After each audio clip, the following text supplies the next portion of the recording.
Hey, this is Lunch and Learn number 18, and today's Lunch and Learn is about communication, amputees, and phantom pain. What's happened recently when you thought that you'd communicated with somebody and then it turned out that you had not effectively communicated with them? If you can't think of a time recently, then wait for it. It's going to be coming pretty soon. The reality is that communication fails a lot. Here are two ways that it fails, and you'll know this is not an exhaustive list. Number one, as listeners, we can make the speaker an amputee by cutting off their message. We don't hear all of what they are trying to say.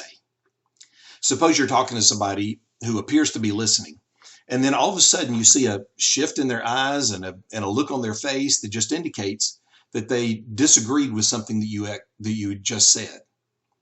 Well, what they did was they stopped listening, and then they cut you off in order to correct you, because after all, what would be the point in you continuing to talk if in fact you were wrong about what you just said? They didn't hear all of what you were saying. Has that happened to you before? Likely. And it's also likely that you've done that to somebody else. As listeners, we can also become the speaker's phantom pain. Now, phantom pain is ongoing painful sensations that seem to occur in a limb that we don't even have anymore. We could become the phantom pain of somebody when we hear messages that the speaker is not trying to convey. Hearing what is not said is often the result of different definition of words, past painful experiences, a current emotional state, or even prejudices. So for instance, suppose in a pre-coaching session, Jolene and I were to tell somebody that sometimes they might have sex with their spouse even when their spouse's drive is bigger than what theirs is. Well, somebody who's experienced sexual abuse in the past may comment saying, "So you're saying that I've got to have sex every time they demand it?" Well, no, that's not what we were saying. And yet somebody who's had that kind of painful past may hear what we are not saying. And worse yet, they may think that that's what we're saying, not try to clarify, and then go tell somebody else, "You wouldn't believe what our coaches told us today. They said that I've got to have sex with him every time he demands it." Well, that's why it's harmful to hear what is not being said. What makes that so damaging is that there is a tendency to fill the unknown with negative assumptions. We rarely fill in what we don't understand with something that's really positive. If I hear what somebody is not saying, the potential for me to get the worst possible message from what they said is high. Again, you could probably think of a time that somebody has been your phantom pain. They heard a message that you didn't intend. It's probable that you've also been somebody else's phantom pain too. So what do you do to keep from cutting somebody off or from hearing something that they did not say? Well, first, you're going to hear from Jolene and me over and over. The connection is the key to a confident relationship, and a confident relationship is key to communication.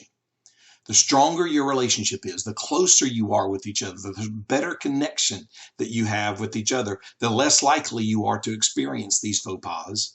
Or when you do experience them, you're much more likely to get over them much faster. But next, practice, practice, practice. Determine that you are not going to turn speakers into amputees anymore by cutting them off. And then when you find yourself doing it anyway, stop immediately, confess to them what you just did, and ask them to repeat what they just said, and then to continue to speak with a promise that you're going to continue to listen. Cutting people off is hard to stop doing, but you can do it with determination and practice. Then clarify, clarify, clarify. Keep in mind how easy it is to give or to hear an unintended message. Then, whether you are the speaker or the listener, move toward mutual understanding. So as the speaker, you may ask, "So tell me what you're hearing me say." Or as the listener, you may ask, "Can I tell you what I'm hearing?"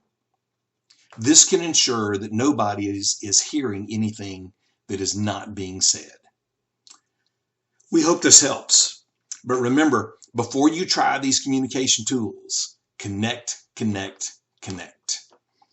I hope that you'll look at the link on this Lunch and Learn that will take you to the page where you can make a donation. We are committed to making sure that people can afford the coaching that Amazing Impact offers. And in order to do that, we've got to have your help. So would you take a look at that link and see what you might be able to donate today? And if you want to subscribe to these Lunch and Learns, then just send an email to randjlmay@amazingimpact.com. And remember, amazing has the Y in that for our name, randjlmay@amazingimpact.com. Have an amazing day.